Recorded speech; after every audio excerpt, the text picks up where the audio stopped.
तो गाइस आज की वीडियो काफी ऑसम होने वाली है, जिसके अंदर हम बात करेंगे सैटरडेज नाइट मेन इवेंट के बैटिंग ऑड्स की। प्लस इसके अलावा दोस्तों हम रोमन रेंस साथ ही साथ सेथ फ्रीकिंग रॉलिंस की खबरों को डिस्कस करने वाले हैं। तो रॉलिंस एंड ओटीसी 1 के नाम वीडियो को शुरू में लाइक जो कर दीजिएगा। यहां दोस्तों बात करूंगा मैं सबसे पहले द बीस्ट ब्रॉक लेसनर की। तो फैंस के अकॉर्डिंग डब्ल्यू वाले कुछ कुक करे। यस गाइस, ब्रॉक लेसनर का कल हम लोगों ने पोस्टर देखा था along with various superstars like Roman Reigns, Cody Rhodes, CM Punk, also वहां ट्रिपल एच भी थे एंड पॉल हेमन भी। लेकिन यहां फैंस ने क्या चीज नोट की कि जो लेसनर है उनके ठीक पीछे पॉल हेमन खड़े हुए हैं। वेल दोस्तों, ऐसे में ये एक संयोग भी हो सकता है, लेकिन आपको बता दूं अभी से कुछ हफ्ते पहले हमने इन दोनों का एक बैक स्टेज सेगमेंट देखा था, जिसके अंदर दोस्तों जो पॉल हेमन है उन्हें ब्रॉक लेसनर ये चीज कहते हुए नजर आते हैं, वी नीड टू टॉक। बात जो भी थी दोस्तों, ये चीज तो समझ नहीं आई कि उनके बीच क्या बातचीत हुई है, लेकिन fact of the matter is this कि जल्द हम लोगों को Paul Heyman and Brock Lesnar साथ में देखने को मिल सकते हैं। क्योंकि वॉर गेम्स काफी ज्यादा करीब है, तो इस चीज के होने के चांसेस काफी ज्यादा है कि फिर से दोस्तों हमें ये डायनामिक जोड़ी साथ में देखने को मिलेगी। एंड ऑब्वियसली ब्रॉक लेसनर को इंट्रोड्यूस भी किया था दोस्तों रेसलप्लूजा में पॉल हेमन ने, तो इसके होने के चांसेस अब और भी ज्यादा है। बात कर ली जाए दोस्तों आज की अपनी सेकंड अपडेट की। भाई सेकंड अपडेट जो आज के मैं जुड़े दोस्तों डोमिनिक मिस्टीरियो से। डोमिनिक मिस्टीरियो कोई भी कसर नहीं छोड़ रहे हैं खुद को एडी गुएरेरो का बेटा दिखाने में। हालांकि वो रे के बेटे हैं, लेकिन मैंने देखा है सोशल मीडिया के ऊपर वो ऐसी अतरंगी चीजें करते हैं, और इवन मंडे नाइट रॉ में भी दोस्तों ऐसी अतरंगी चीजें करने लगे हैं, जिससे ऐसा लगने लगा है कि एडी के बेटे जैसे एडी गुएरेरो के जैसे दोस्तों चीट करने लग रहे हैं। और आज तो उन्होंने ये चीज़ भी कह दी कि उन्होंने ज़िंदगी में कभी भी चीटिंग नहीं की। और इसके अलावा दोस्तों उन्होंने एक और पोस्ट डाली है, जिसके अंदर आप देख सकते हैं उनका हेयर स्टाइल जो है वो चेंज हो रखा है। ये एक फैन मेड पिक्चर थी जिसे डर्टी डॉम ने अपने ट्विटर के ऊपर शेयर किया। आपको बता दूं दोस्तों, सेम हेयर स्टाइल एक बारी को एडी गुएरेरो ने भी किया था। तो कहीं ना कहीं डोमिनिक मिस्टीरियो इस बात पर तुले हुए है, एक चीज़ लोगों को विश्वास दिलाने पर तुले हुए है कि वो एडी गुएरेरो के ही सन है। वेल दोस्तों, जो भी है, मुझे तो बहुत ज़्यादा मज़ा आता है दोस्तों डर्टी डोमिनिक के ऐसे डर्टी ट्वीट्स को देखने में। बात कर ली जाए दोस्तों आज की अपनी थर्ड न्यूज़ की। थर्ड न्यूज़ जुड़े दोस्तों रैंडी ऑर्टन से। तो रेसलमेनिया वेगास जो कि दोस्तों अगले साल होने वाली है, उसका पोस्टर के सामने आया। हर कोई कहने लगा है कि रैंडी ऑर्टन के साथ गलत हुआ। तो क्या वाकई में गलत हुआ? तो मेरे हिसाब से दोस्तों रैंडी ऑर्टन को भी इसके अंदर जगह मिलनी चाहिए थी। इस टेबल पर दोस्तों हम लोगों को 4 सुपरस्टार देखने को मिले हैं। ये जो डब्ल्यू वालों ने टीज़र लॉन्च किया, और जो ये ताश वाला टेबल था, पोकर वाला टेबल था, जो भी गेम वो खेल रहे थे, इस पे दोस्तों आप देखेंगे लेसनर भी थे, कोडी भी थे, रोमन भी थे और पंक भी थे। लेकिन सबसे पुराना सुपरस्टार हमारा WWE का, या फिर कह लीजिए दोस्तों एक ऐसा बंदा जिसने WWE को आज इस लेवल पर पहुंचाने में अपना 100% दिया है, तो रैंडी ऑर्टन को दोस्तों इसके अंदर से बाहर रखा गया। और फैंस दोस्तों इस चीज़ को लेकर बहुत ज़्यादा नाखुश है। मेरे हिसाब से ट्रिपल एच की रैंडी ऑर्टन के साथ नहीं बनती है, क्योंकि मैंने बहुत सी जगहों पर देखा है कि रैंडी ऑर्टन को दरकिनार किया ट्रिपल एच ने जानबूझकर। और इस पर्टिकुलर पोस्टर में ट्रिपल एच खुद है, लेकिन रैंडी ऑर्टन को नहीं डाला, तो बुरा तो लगेगा ही। तो रैंडी ऑर्टन के साथ दोस्तों काफ़ी गलत हो रहा है, बहुत कुछ वो डिजर्व करते हैं मेरे हिसाब से। तो बात करूंगा दोस्तों अब Y2J क्रिस जेरिको की। क्रिस जेरिको के फैन है तो अच्छी न्यूज़ आपके लिए लेकर आया हूँ। क्रिस जेरिको का एक ट्रेडमार्क था जेरिको वर्टेक्स, जो कि शायद से AEW में था उनका, और गाइज इसे ड्रॉप कर दिया गया है, ये अबेंडन हो चुका है। और यहाँ दोस्तों प्रयास ये लगाए जा रहे हैं कि इसका मतलब ये है कि शायद से अब वो AEW को फिर से साइन नहीं करेंगे, और चांसेस हाई है इस बात के कि WWE में अपनी वापसी करेंगे। हालांकि दोस्तों Y2J क्रिस जेरिको के बारे में बोल दूँ तो इससे पहले दोस्तों उन्होंने कई सरप्राइज रिटर्न किए हैं, और रॉयल रंबल में दोस्तों आज से कई साल पहले जो उनका सरप्राइज एंट्रेंस था दोस्तों, वो आज तक मुझे याद आता है शायद से नंबर 1 या फिर नंबर 2 पर उन्होंने एंट्री मारी थी। तो इस बारी का जो रॉयल रंबल रहेगा 2026 का, मुझे ऐसा लग रहा है, मुझे अंदर से ऐसी वाइब आ रही है पर्सनली कि नंबर 1 या फिर नंबर 2 के स्पॉट पर वो फिर से आ सकते हैं। बात कर ली जाए दोस्तों इस अगली बड़ी अपडेट की, तो गाइस वो हमारे जुड़ी हुई है सेथ फ्रीकिंग रॉलिंस से। तो गाइस सेथ फ्रीकिंग रॉलिंस के ऊपर अपडेट आ चुकी है। सेथ रॉलिंस ने दोस्तों एक स्टोरी लगाई है, जो कि आप जाकर देख भी सकते हैं। इसके अंदर दोस्तों किसी सोच में वो पड़े हुए हैं, और बैकग्राउंड में दोस्तों हमें एक ड्राइंग देखने को मिल रही है।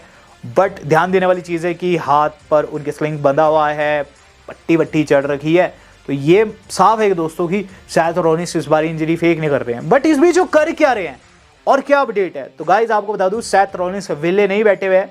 यहाँ बताया जा रहा है कि सैथ रॉलिंस जो है नेक्स्ट जनरेशन को टीच कर रहे हैं विया सैटेलाइट, विया वीडियो कॉल्स। तो गाइज विया जूम कॉल्स यहाँ सैथ रॉलिंस जो है स्टूडेंट्स को, जो कि WWE के अपकमिंग आप कह सकते हैं होने वाले स्टूडेंट्स है, और दोस्तों शायद से उनकी अकेडमी में जो रेसल करते हैं, सैथ रॉलिंस की शायद से कोई अकेडमी भी है, तो गाइज उन्हें वो सिखा रहे हैं। अभी भी दोस्तों आप देख सकते हैं कि उनका रेसलिंग के प्रति प्रेम जो है वो जगा हुआ है। ऐसा नहीं है कि सैथ रॉलिंस घर पर बैठे हुए और कुछ नहीं कर रहे हैं, वो नेक्स्ट टैलेंट को दोस्तों, नेक्स्ट जनरेशन को दोस्तों सुशिक्षित कर रहे हैं। और ये चीज़ बता दी है कि सैथ रॉलिंस रेसलिंग से कितना ज़्यादा प्रेम करते हैं। तो सैथ रॉलिंस के नाम अगर अभी तक लाइक नहीं किया तो सैथ रॉलिंस के नाम लाइक जो बनता है। सैथ रॉलिंस का जाने से दोस्तों रॉ काफ़ी अधूरी लग रही है, लेकिन दोस्तों इस अधूरेपन को थोड़ा सा मैं पूरा करने की कोशिश करूंगा। और अब बात करूंगा दोस्तों इस सैटरडेज नाइट मेन इवेंट की। ये दोस्तों हम लोगों को देखने को मिलने वाला है 2 नवंबर को, पहले नवंबर को दोस्तों, या 1 नवंबर को दोस्तों अमेरिका में आएगा। 2 नवंबर को दोस्तों इसका टेलीकास्ट भारत में किया जाने वाला है। और गाइज इसके अंदर कुल मिलाकर 3 से 4 बड़े मैचेस ही कंफर्म हो पाए हैं। और गाइज इस पर्टिकुलर PLE के अंदर जो सबसे पहला मैच हम लोग को देखने को मिलेगा वो है डोमिनिक मिस्टीरियो का। डर्टी डोमिनिक मिस्टीरियो यहाँ इंटरकॉन्टिनेंटल चैंपियनशिप डिफेंड कर रहे हैं अगेंस्ट रूसेफ एंड पेंटा। तो गाइज काफ़ी तगड़ा मैच है और अभी तक हमने इस मैच को डिस्कस नहीं किया है, तो गाइज इस मैच को डिस्कस कर लेते हैं क्या इसके ऑड्स चल रहे हैं। तो ऑब्वियसली दोस्तों यहाँ पेंटा एंड रूसेफ के मैच में डोमिनिक गंद डाला था, डलवाया था, कुछ भी कह सकते हैं। या आपको बता दूं दोस्तों डर्टी डोमिनिक मिस्टीरियो इस मैच के अंदर अपना IC title on the line रख रहे हैं और वही लीड भी कर रहे हैं -1500 के साथ। डोमिनिक मिस्टीरियो लीड कर रहे हैं। नंबर 2 पर है रूसेफ जो कि चले +450 के ऊपर, पेंटा +500 प्लस दोस्तों कम होता है और माइनस ज़्यादा होता है दोस्तों ऑड्स के मामले। तो इसका मतलब ये है डोमिनिक मिस्टीरियो यहाँ रिटेन करने वाले हैं। Then we got this huge women championship match और ये होने वाला है टिफनी स्ट्रैटन का, जो कि फेस करेगी जेड कारगिल को। लास्ट स्मैकडाउन के अंदर दोस्तों जेड कारगिल ने अपना रियल फेस दिखाया। काफ़ी टाइम से स्ट्रगल कर रही थी रोस्टर के अंदर, एकाएक हील टर्न कर जो आती है। हालांकि जेड के अनुसार ये हील टर्न नहीं है बल्कि उनका अपना हक लेना है। हालांकि दोस्तों बात करूँ टिफनी की, तो टिफनी दोस्तों इस मैच के अंदर काफ़ी ज़्यादा वीक लग रही है मुझे ऑलरेडी, और ऑड्स भी यही बता रहे हैं। यस गाइस, ऑड्स जो है टिफनी के अपोजिट चले हुए हैं। जहां टिफनी स्ट्रैटन चली हुई है +425 के ऊपर, वहीं जेड कारगिल का जो ऑड है वो चला हुआ -800 के ऊपर। यानी कि अगर सब कुछ सही रहता है तो 88% चांस है इस चीज़ के इस मैच के अंदर जो महिला विजय प्राप्त करेगी, जो कि बनेगी ब्रांड न्यू वुमेन्स चैंपियन, वो है जेड कारगिल। बात कर ली जाए दोस्तों इससे अगले मैच की, तो इसके बाद जो अगला मैच हम लोग को देखने को मिलेगा ना वो काफ़ी तगड़ा मैच है। और गाइज इसके अंदर तगड़ा ड्रू मैकिंटायर फेस करने वाला है तगड़े कोडी रोड्स को। और गाइज ये होने वाला अनडिस्प्यूटेड WWE चैंपियनशिप के लिए। तो गाइज ड्रू मैकिंटायर बार बार मौका मांग रहे हैं और इवेंचुअली अभी से 2 हफ्ते पहले उन्हें मौका भी मिल गया था, लेकिन कोडी रोड्स ने अपना टाइटल ड्रू के चेहरे पर दे मारा, DQ हो गया। तो यहाँ दोस्तों बात करी जाए क्या ड्रू मैकिंटायर इसके अंदर जीतेंगे, क्योंकि ड्रू मैकिंटायर के अनुसार इस वक्त तक चैंपियनशिप उनके कंधे पर होनी चाहिए थी बट नहीं है। चलिए बात कर लेते हैं क्या होगी। जी नहीं, यहाँ ड्रू मैकिंटायर दोस्तों पीछे चल रहे हैं ऑड में। ड्रू मैकिंटायर का ऑड है 200 + 350 का। कोडी रोड्स लीड कर रहे हैं -600 के साथ। इसका मतलब यह है कि 85% चांस इसी बात के है कि इस पर्टिकुलर मैच के अंदर American nightmare Cody Rhodes retain करने वाले हैं। और यहाँ बहुत कम चांस है दोस्तों कि ड्रू मैकिंटायर जीते और यहाँ कोडी रोड्स टाइटल घर लेकर जाने वाले हैं, यानी कि रिटेन करने वाले हैं।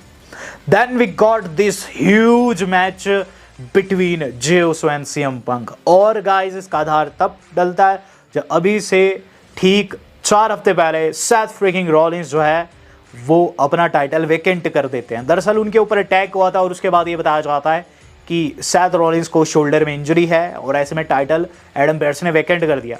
जहां दोस्तों CM पंक ऑलरेडी नंबर 1 कंटेंडर थे, जे उसो ने बैटल रॉयल जीती जिसके अंदर उन्होंने अपने भाई को एलिमिनेट किया और उसके बाद एंड में भी दोस्तों वो डोमिनिक मिस्टीरियो को बाहर करते हैं और इवेंचुअली मैच को जीत जाते हैं। तो यहाँ CM punk and J Uso face करने वाले एक दूसरे को vacant WWE world heavyweight championship के लिए, जिसके अंदर दोस्तों इस वक्त जो बंदा लीड कर रहा है कोई और नहीं बल्कि सीएम पंक है। सीएम पंक दोस्तों इस पर्टिकुलर मैच में लीड कर रहे हैं -500 के साथ। वहीं जे उसो चले हैं +300 के ऊपर।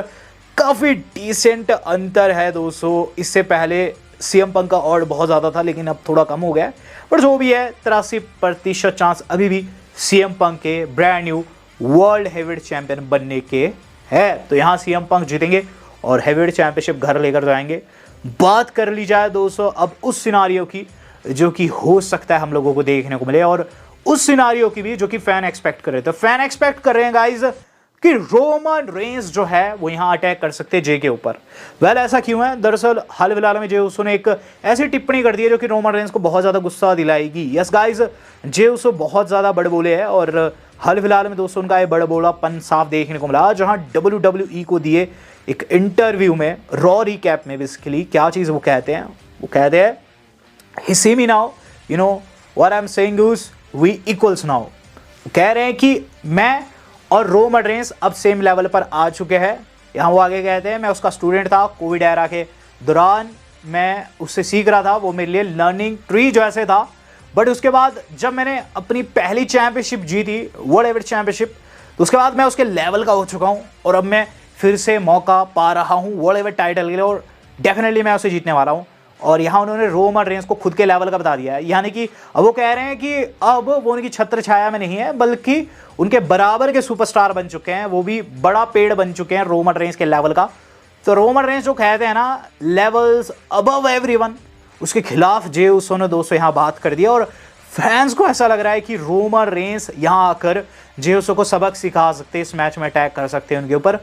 पर मुझे ऐसे नहीं लग रहा है, मुझे ऐसा लग रहा है दोस्तों कि बजाय रोमन के चांस इस बात का ज़्यादा है कि जिमी उसो वहाँ आए और कुछ ऐसी हरकत करे जिससे जे हार जाए। काफ़ी टाइम से मैं देख रहा हूँ इनके बीच में काफ़ी अनाप शनाप बातें हो रही है, एक दूसरे को नीचा दिखाने की कोशिशें कर रहे हैं। जिमी कह रहे हैं कि जे पहले जैसा नहीं रह गया है, जे कह रहे हैं कि उन्हें अपना हक लेना ही होगा। और गाइस इस गहमे में जिमी को भी एलिमिनेट कर दिया था जे ने, और उसके बाद रॉ में आपने देखा इस बारी इनके बीच में क्या कुछ वार्तालाप हुआ था। तो यहाँ दोस्तों मुझे ऐसा लगता है कि जिमी हेल्प को तो आएंगे जे की, लेकिन उनसे गलती हो जाएगी जिसके तहत हो सकता है सीएम पंक आपको विनर होते हुए यहाँ नजर आए। अब देखते हैं क्या कुछ रहता है सैटरडे नाइट मेन इवेंट में। यहाँ दोस्तों रोमन के लेवल के है जे या फिर नहीं, ये मेरा आज का सवाल है। Do let me know in the comment box. दोस्तों आज तक इतना ही, धन्यवाद, शबक है।